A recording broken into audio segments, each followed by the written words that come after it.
Okay, so next topic जो है वो है tuples and rest parameter and split syntax. Okay, empty tuples and optional tuple elements. ठीक है, सो लेट्स गेट स्टार्ट.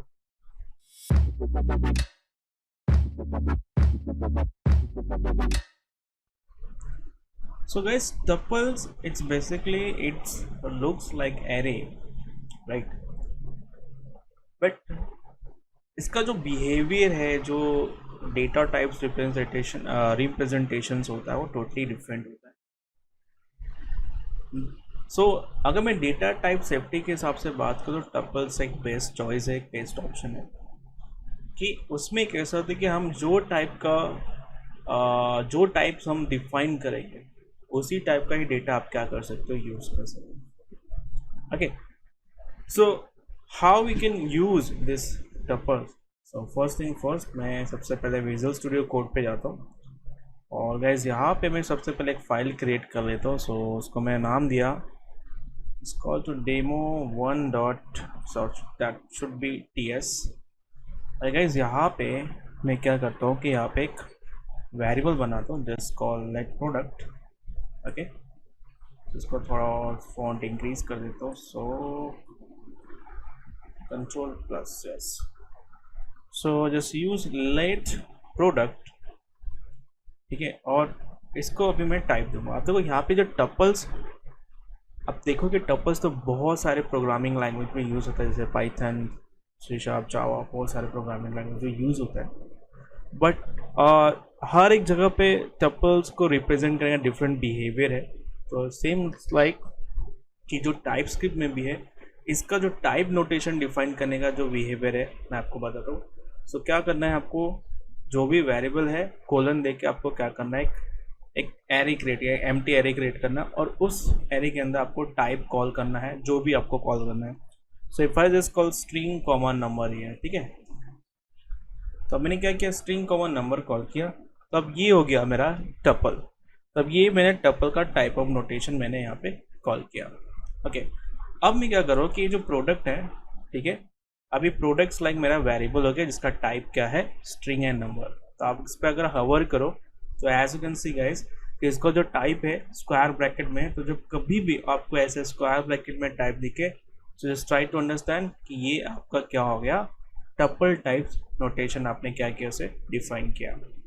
अब मैं क्या करता हूँ कि एरे क्रिएट करता हूँ, जैसे मैंने पहले ही बोलता है tuples it's lux like a array. तो मतलब ये एरे का ही एक स्पेसिफिक पार्ट है. बट यहाँ पे कैसा होता है कि जो टाइप होता है वो हमें स्पेसिफाइड करना पड़ता है. मतलब स्ट्रिक्टली ये डेटा टाइप नोटेशन क्या करता है, वो फॉलो करता है. Now here what I am doing here guys, कि यहाँ पे मैं क्या वैल्यू पास कर रहा हूँ, so this called to string, then नाम दिया मैंने एंगुलर, इस पर कॉल किया वैल्यू मैंने 500. ठीक है, so that's for angular and then 500. अच्छा, that's perfectly fine. ना अब इसी सेम जो मेरा टपल है इसको फिर से मैं यूज़ करता हूँ. एंड देन गाइज यहाँ पे मैं क्या करता हूँ कि चेंज करते हैं, मतलब पहले मैं नंबर डालता हूँ then string. So I just call 500 then react chess. अब ये सिनारियो में कैसा हुआ कि जो टाइप है, मतलब फर्स्ट कम फर्स्ट सर्व जैसा है. मतलब फर्स्ट पोजीशन पे मेरा क्या था, टाइप में स्ट्रिंग था, तो जो वैल्यू कॉल होगी स्ट्रिंग होगी रेदर देन नंबर. ओके, तो ये बहुत स्ट्रिक्टली डेटा टाइप फॉलो करता है और वो सीक्वेंस में डेटा टाइप्स को फॉलो करता है. तो अगर फर्स्ट मैंने बाय मिस्टेकली अगर मैंने नंबर कॉल किया एंड देन स्ट्रिंग कॉल करो तो ऑब्वियसली वो एक्सेसिबल नहीं है. ओके, सो ये इसका एक ब्यूटी है कि यहाँ पे हम से यूज़ करते हैं like this way. So just remove this line, comment करता हूँ मैं इसको. ओके, सो उसको और मैं थोड़ा एलिब्रेट करता हूँ. So what I will do कि अगर मुझे कोई वैल्यू एक्सेस करना हो सारे का, so what I will do, I just call console.log then product index of 0. ठीक है, then if I call console.log product index of 1, तो आप ऐसे भी इसको एक्सेस कर सकते हो. so अगर मैं इसको रन करूँ, so tsc demo 1.ts then use forward slash sorry pipes then call node demo 1.js. So will get a value angular and find it. अब उसमें दूसरी चीज़ मैं बताता हूँ कि इसके बाद ना सेकेंड पोजीशन के बाद तो स्ट्रिंग एंड नंबर के बाद आप चाहिए तो आप जो डेटा टाइप कॉल करना आप कॉल कर सकते हो, स्ट्रिंग कॉल करो या नंबर कॉल करो, आपके ऊपर है। तो अगर मैं यहाँ पे अगर मैं अगेन नंबर कॉल करता हूँ लाइक ऐसे 1000, ठीक है, then it's call to again string reactors and what we are getting here कि जो string number, ठीक है, it's not assignment. So that means what कि क्या बोल रहा है यहाँ पे कि जो टाइप्स ऑफ प्रॉपर्टी आपने डिफाइन किया लेंथ और इनकम्पैटिबल, अब type 4 is not assignment type 4। सो कहने का मतलब क्या है, कहने का मतलब ये है कि जब आपने टाइप रिप्रेजेंट किया था तो ड्यूरिंग जब आपने टाइप रिप्रेजेंट किया था तो वहाँ पे आपने सिर्फ दो डेटा टाइप कॉल किया था which is string and number. तो अब आपने डेटा पास किया तो एज अ सेम सिनारियो आपको क्या करना पड़ेगा, और भी डेटा टाइप्स आपको पास करना पड़ेगा as per sequence. So number then is call to string, ठीक है। और अगर मैं यहाँ पे स्ट्रिंग कॉल करता हूँ so as you can see it's giving what error. तो ये टाइपस्क्रिप्ट 3 में फीचर्स आए गए। टाइपस्क्रिप्ट जो 3 के प्रीवियस वाले जो वर्जन थे उसमें कैसा होता था कि आप दो ही डेटा टाइप आप रिप्रेजेंट करो, लेकिन उसके बाद आप कोई भी डेटा टाइप क्या कर सकते हो, यूज़ कर सकते हो। तो वहाँ पे आपको कोई अनदर डेटा टाइप स्पेसिफाई करने की ज़रूरत नहीं पड़ती थी। लेकिन टाइपस्क्रिप्ट 3 जब वर्जन अपडेट हुआ तो उसमें ये हुआ कि आप जो भी डेटा टाइप कॉल करोगे तो वहाँ पे आपको स्पेसिफाइड करना पड़ेगा। मतलब ऐसा हो सकता है कि पहले कैसा होता था कि कोई अगर बुलियन भी पास करेगा तो वो भी वैल्यू क्या होती थी वहाँ पे कॉल होती थी। तो दैट्स द रीज़न ये हुआ कि आप जब कोई भी अनदर डेटा, अगर मैं यहाँ पे क्या करता हूँ ट्रू कॉल करता हूँ तो मुझे तो as per the rule of tuple की मैंने दो टाइप कॉल किया, string and number. So in such scenario कैसा होना चाहिए कि मैं बुलियन पास नहीं होना चाहिए, जो कि पहले होता था। लेकिन जब टाइपस्क्रिप्ट 3 अपडेट हुआ तो उसने ये बोला कि अभी आपके पास दो टाइप, तो आप दो ही टाइप का डेटा अपडेट कर सकते हो। अपार्ट फ्रॉम दैट अगर आपने कोई अनदर टाइप का डेटा स्पेसिफाई किया तो आपको टपल्स में क्या करना पड़ेगा, वो डेटा टाइप स्पेसिफाइड करना पड़ेगा। सो अगर मैं यहाँ पे बुलियन दूँ so it's perfectly fine. Okay guys, so आप इसको चाहे तो ऐसे भी एक्सेस कर सकते हो और इधर आप फॉर इन लूप लगा के भी एक्सेस कर सकते हो। So what I will do कि यहाँ पे मैं for so let element in that's called a product, okay। so यहाँ पे for in loop लगा रहा हूँ एंड देन उसके बाद मैंने यहाँ पे console dot log एंड उसमें मैंने लिया जो मेरा property product index of this element. अब इन कीवर्ड से क्या मैं जो भी इंडेक्सिंग रहेगा वो डेटा कॉल होगा। सो if I save this file guys, now let's run again and now let's see what we'll get here. So as you can see, now we have this Angular 500 true and React.js. Okay, so that's a way to write about guys a tuple, ठीक है। अब आगे बढ़ते हैं। सो अब जो next topic मैं इस पर कवर करने वाला हूँ वो है रेस्ट एंड स्प्रेड। अब बहुत लोगों को ये कंफ्यूजन है कि what is rest and what is spread, because दोनों के सिंटेक्स अगर आप देखोगे ना तो सिमिलर है। रेस्ट में भी कैसा होता है, वहाँ पे 3 डॉट्स स्पेसिफाई करना पड़ता है जिसे हम लोग बोलते हैं एलिप्सिस प्रीफिक्स, इसको बोला जाता है एलिप्सिस प्रीफिक्स। ओके, अब रेस्ट एंड स्प्रेड में क्या डिफरेंस है? देखो सिंपली मैं अगर सिंपल बात करूँ तो रेस्ट जो होता है, रेस्ट जो पैरामीटर होता है वो क्या करता है कि डेटा को कलेक्ट करता है। मतलब जो rest is like a parameter होता है, तो वो क्या करता है कि जो भी जिस पैरामीटर को आप रेस्ट बनाओगे वो पैरामीटर क्या करेगा कि जो भी डेटा आएगा, जो भी आर्ग्यूमेंट जब मैं उस फंक्शन को इन्वोक करूँगा, ठीक है, तो जो भी आर्ग्यूमेंट मैं पास करूँगा वो सारे आर्ग्यूमेंट को क्या करेगा, एक स्पेसिफिक सिंगल आर्ग्यूमेंट में क्या करेगा, उसे स्टोर करेगा। मतलब क्या कि अगर कोई आप फंक्शन बना रहे हो, उस फंक्शन में जब आप पैरामीटर पास करते हो उस पैरामीटर की किसी प्रॉपर्टी को आप रेस्ट पैरामीटर कॉल करते हो, और ड्यूरिंग द इन्वोकेशन तो जब आप कोई आर्ग्यूमेंट पास करोगे तो इनटू अ सिंगल आर्ग्यूमेंट में क्या होगा, सारी डेटा को क्या करेगा, कलेक्ट करेगा, ठीक है। और जो स्प्रेड होता है, सो स्प्रेड बेसिकली क्या करता है, वो वैल्यू को इटरेट करता है, जो भी आपका एरे होगा वो वैल्यू को क्या करेगा वहाँ पे इटरेट करता है, ठीक है। So that is the reason. So अब मैं यहाँ पे ये डिफरेंस आपको बताऊँ कि how to use rest parameter and spread parameter. Okay, so सबसे पहले व्हाट आई विल डू कि ये सारे जो मैंने कोड लिखे हैं उसको मैं कमेंट कर लेता हूँ। देन अब यहाँ पे करना क्या है कि मैं यहाँ पे एक फंक्शन लेता हूँ, so it's called function, then it's called courses, और कोर्सेस में मैंने यहाँ पे नाम दिया dot dot, that's called ellipsis prefix, and वो एलिप्सिस प्रीफिक्स में मैंने नाम दिया यहाँ पे कोर्स, ठीक है। और वो उस कोर्स में कंसोल कर रहा हूँ, console dot log to what course. जब ये फंक्शन को इन्वोक करूँगा, so as you can see courses, and then as you can see यहाँ पे जो टाइप आ रहा है इट्स लाइक एरे। तो जो भी आप रेस पे, इसको हम लोग रेस पैरामीटर बोलते हैं, तो ये जो rest parameter into a single array में क्या करेगा, डेटा को स्टोर करेगा। सो यहाँ पे आप क्या कर सकते हो, कोई भी वैल्यू पास कर सकते हो, लाइक मैंने यहाँ पे लिखा है Angular, then TypeScript and JavaScript, ऐसे, ठीक है। सो उसको रन करते हैं, and now we have this Angular TypeScript and Java, okay, that's it. और इधर अभी मैं तो यहाँ पे मैंने क्या किया, एक एरे कॉल किया, अभी ये एरे के अंदर एरे आ रहा है, ठीक है। सो अगर मैं उसको सिंपली जस्ट लाइक जो हम लोग आर्ग्यूमेंट देते हैं, अगर मैं वैसे कॉल करूँ तो वो क्या करेगा, एक सिंगल एरे में इसको स्टोर करेगा।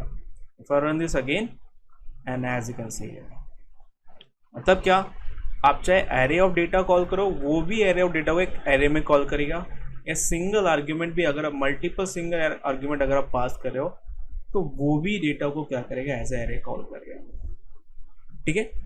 अब क्वेश्चन ये, और यहाँ पे ये आता है कि चलो अभी मेरे पास मान लो दो पैरामीटर, एक सिंगल पैरामीटर है और एक रेस्ट पैरामीटर है, तो वो सिनारो में क्या होगा, वो सिनारो में कैसे इसको यूज करेंगे।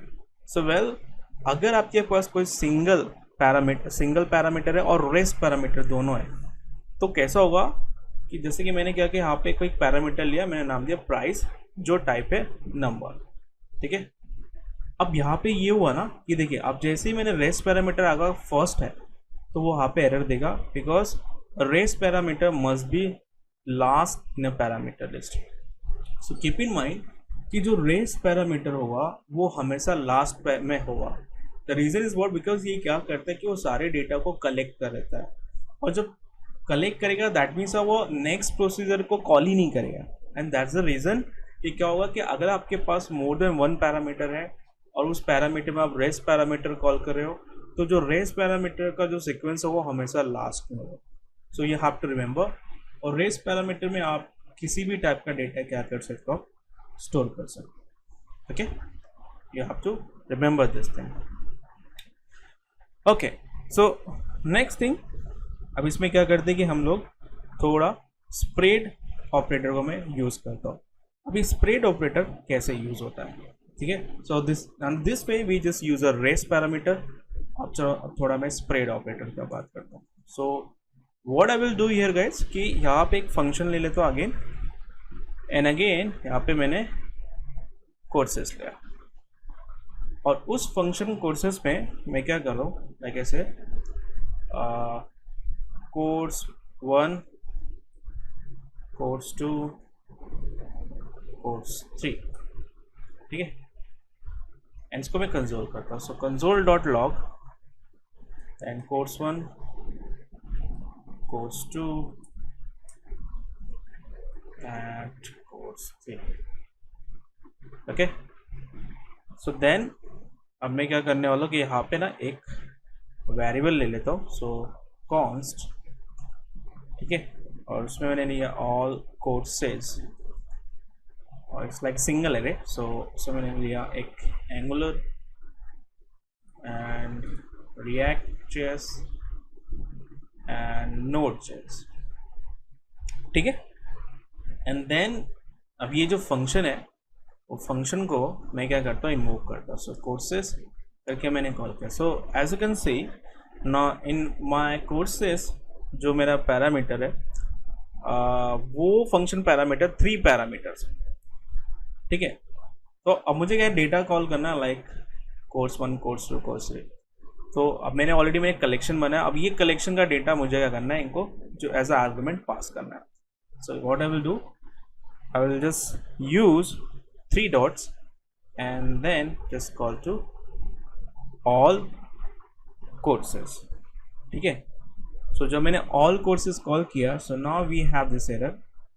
so what say कि जो आपने आर्ग्यूमेंट बात किया, so expected 3 arguments, okay, but got a 0. Error तो आ गया. ठीक है. अब इसको रिजॉल्व कैसे करना है. सो लेकिन अगर मैं ना ये प्रोग्राम को रन करूँ, so let's see, as you can see we will get this all the parameter here, है ना. मतलब क्या हो रहा है यहाँ पे कि जो मेरा जावास्क्रिप्ट है, ठीक है, तो जो मेरा जावास्क्रिप्ट है वो क्या कर रहा है, इसको सक्सेसफुली कंपाइल कर रहा है. लेकिन जो मेरा टाइपस्क्रिप्ट है, ठीक है, तो जो टाइपस्क्रिप्ट है वो क्या कर रहा है, उसे एक्सेसिबिलिटी नहीं दे रहा है. बिकॉज उसके हिसाब से उसे ये लग रहा है कि जो भी फंक्शन बनाया गया था उस फंक्शन में 3 स्पेसिफिक पैरामीटर है. ठीक है. एंड ड्यूरिंग द टाइम जब मैंने उस फंक्शन को इन्वोक किया तो वहाँ पे मैंने उसको ये लग रहा है कि I just passing only single argument, and that's the reason कि वो क्या कर रहा है, मुझे एरर दे रहा है. बट लेकिन अगर मैं इसको कंपाइल करूँ तो ये कंपाइलेशन में मुझे क्या करेगा, रन करेगा. मतलब जावास्क्रिप्ट के लिए जावास्क्रिप्ट नो कि व्हाट इज स्प्रेड ऑपरेटर. ठीक है. अब करना क्या गाइस, कि करना ये है कि आपको जस्ट यहाँ पे टाइप मेंशन करना है. ठीक है. just like we do in tuple. So string comma string comma string, and your error is gone. And now let's run again and let's see what we'll get here. There you go. So now we have a data. So now we can use a water spread operator, guys. Okay. So remember, whenever if you're using a spread operator in TypeScript, so आपको कहीं ना कहीं पे tuple types of data क्या करना पड़ेगा, create करना पड़ेगा. And after that just call as a argument to that function and use these 3 dots. That's called a spread operator. Even you can just call these 3 dots, which is we known as a ellipsis prefix here. Okay guys, so kind of this way we can just handle what spread operator and a rest parameter. Okay, understood. So now let's move back to our browser कि what we just covered. So tuples हमने cover किया, rest parameter cover किया, and spread syntax मैंने cover किया. अब थोड़ा बात कर लेते हैं एम्प्टी टपल्स. अच्छा, ये एम्प्टी टपल्स क्या होता है, कि बेसिकली कैसा होता है कि इन टाइपस्क्रिप्ट 3 जब इंट्रोड्यूस हुआ था, सो वहाँ पे कैसा है ना कि आप क्या कर सकते हो कि एक empty types kind of tuples को भी आप क्या कर सकते, यूज़ कर सकते. मतलब क्या कि अगर आपको कोई टपल्स क्रिएट करना है और उसमें कोई डेटा आपको मतलब स्टोर नहीं करना है, लिस्ट ऑफ डेटा स्टोर नहीं करना है, इन सच सिनारियो आप क्या कर सकते हो, वहाँ पे एम्प्टी टपल्स यूज़ कर सकते हो. अब उसको क्रिएट कैसे करते हैं थोड़ा मैं वो बता देता हूँ. सो करना ये है कि सबसे पहले ये फंक्शंस को मैं क्या करता हूँ, जो मैंने लिस्ट बनाया था जो टपल टाइप का, और वो फंक्शन आर्गुमेंट जो मैंने इन्वोक किया था उसको मैं कमेंट करता हूँ. अब सबसे पहले मैं क्या करता हूँ ना कि यहाँ पे एक टाइप करके कीवर्ड यूज़ करता हूँ, और वहाँ पे मैंने लिख दिया एम्प्टी, और एक मैंने एम्प्टी लिस्ट कॉल कर रहा हूँ. ठीक है. तो अब क्या होगा कि कोई एक वेरिएबल ले लेते, सो कॉन्स्ट एम्प्टी, एंड उसको मैंने टाइप दे दिया एम्प्टी. तो मतलब ये हो गया कि const declare must be initialize. तो आपको वैल्यू इनिशियलाइज करना पड़ेगा.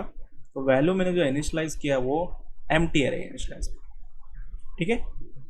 सो नाउ कि अब हुआ यू कि मैं ये कर रहा हूँ कि यहाँ पे मैं एम्प्टी टपल्स को कॉल कर रहा हूँ। एज यू कैन सी तो टाइप एक एम्प्टी क्रिएट किया जो नथिंग लाइक लिस्ट, और ऑब्वियसली कि इफ़ यू कंसिडर हियर, अगर आप यहाँ पे देखो कि हम लोग टाइप जब किसी टाइप को as a list as a square bracket call करते हैं तो वो टपल्स होता है। तो जो टाइप एम्प्टी उसको मैं वैल्यू क्या असाइन कर रहा हूँ, एम्प्टी लिस्ट, और वो एम्प्टी वेरिएबल मैंने किसको कॉल किया, एक वेरिएबल को, nothing like become a tuple. तो ये आपको हो गया एम्प्टी टपल्स गाइस, ठीक है। अब क्या करना है कि अगर इसे नॉन एम्प्टी चलो बनाते हैं, सो कॉन्स्ट नॉट एम्प्टी करके, so not empty that's call to empty which is the type, and again it is called to the value, we can just call anything which you want, like I say Angular, but we are getting an error. So the string is not assignable, types of property length are incompatible, type 1 is not assignable to the type of 0. Interesting. अब क्या हुआ कि मैंने जो data था, ठीक है, अब उस डेटा में मैंने क्या किया कि उसको नॉन एम्प्टी किया मैंने। अब जब मैं नॉन एम्प्टी कर रहा हूँ तो मैंने क्या किया, एक लिस्ट क्रिएट किया, और उस लिस्ट में मैं क्या कर रहा हूँ, एक एरे मीन से एक लिस्ट का डेटा पास किया। अब जैसे मैंने डेटा पास किया, अब पास करने के बाद हुआ यूँ कि वहाँ पे मुझे एक एरर आया है, because you can not assign a data, मतलब क्या आप उसमें वैल्यू कॉल नहीं कर सकते। सो अब ये प्रॉब्लम को सॉल्व करने के लिए गैस क्या करना पड़ेगा, अगर आपको उसको नॉन एम्प्टी करना है, ठीक है, अगर उसको नॉन यूजफुल करना है तो आपको क्या करना पड़ेगा, यूनियन टाइप यूज करना पड़ेगा, ठीक है। सो यूनियन टाइप कैसे कॉल करेंगे, सो यहाँ पे जो मैंने टाइप डिफाइन किया था, अब उसको मैं क्या करता हूँ ना, यहाँ पे एक पाइप लगा देना है, ठीक है, और फिर से स्क्वायर ब्रैकेट में just use string, and as you can see my error is gone. तो मतलब क्या कि if you want to use empty, तो जो अगर आपने कोई डेटा कॉल नहीं किया है तब तक ये empty कॉल करेगा, और जैसे ही मैंने कोई डेटा कॉल किया, मैंने स्टोर किया, तो वो कॉल करेगा स्ट्रिंग टपल को, ठीक है। इसके बाद आप चाहे और भी टपल यूज़ कर सकते हो, like string and comma number, और फिर से आप यूज़ कर सकते हो string number like this, okay, like this you can use water empty tuple guys. I hope कि आपको कॉन्सेप्ट क्लियर हो रहा हो, ठीक है। तो अब जो लास्ट इसमें जो बचा हुआ है वो है ऑप्शनल टपल एलिमेंट। सो मतलब कि ऑप्शनल टपल कैसे कॉल कर सकते हैं। So what I can do, let me just comment out this line, and guys यहाँ पे मैं क्या करने वाला हूँ कि यहाँ पे ना एक अनदर वेरिएबल ले लेते हैं। So I call again type, and I just call to price, ठीक है, एंड प्राइस यहाँ पे मैंने कॉल किया जस्ट लाइक नंबर। देन उसके बाद मेरे को दो स्पेसिफिक जो लिस्ट ऑफ टाइप है वो मुझे क्या करना है, ऑप्शनल रखना है। सो इसके लिए मैं क्या करूँगा, I can just use a word question mark comma then again number question mark, okay guys. So now if I call price which is type of price, and then अगर मैं यहाँ पे डेटा यूज करूँ, सो देखो यहाँ पे first जो parameter है वो कंपल्सरी होगा। सो if I just a property 0 is missing a type, so that means we have to call a data, and apart from that वो सारे जो सेकेंड एंड थर्ड वाला है वो ऑप्शनल हो गया। अगर मैं यहाँ से क्वेश्चन मार्क रिमूव कर दूँ, as you can see will get a error, so this property is missing that type. So one position जो है ना वो आपका मिस कर रहा है। So kind of this way guys we can just make your जो टपल्स है उसको आप ऑप्शनल भी कर सकते हो, okay guys. So I hope कि गाइस आपको ये कॉन्सेप्ट क्लियर हुआ रहेगा। सो हम लोगों ने जो कॉन्सेप्ट देखे like the tuples, rates parameters, and spread syntax, empty tuples, and optional tuple elements. Okay guys, so thanks for watching guys. I'll see you next time. Bye, take care.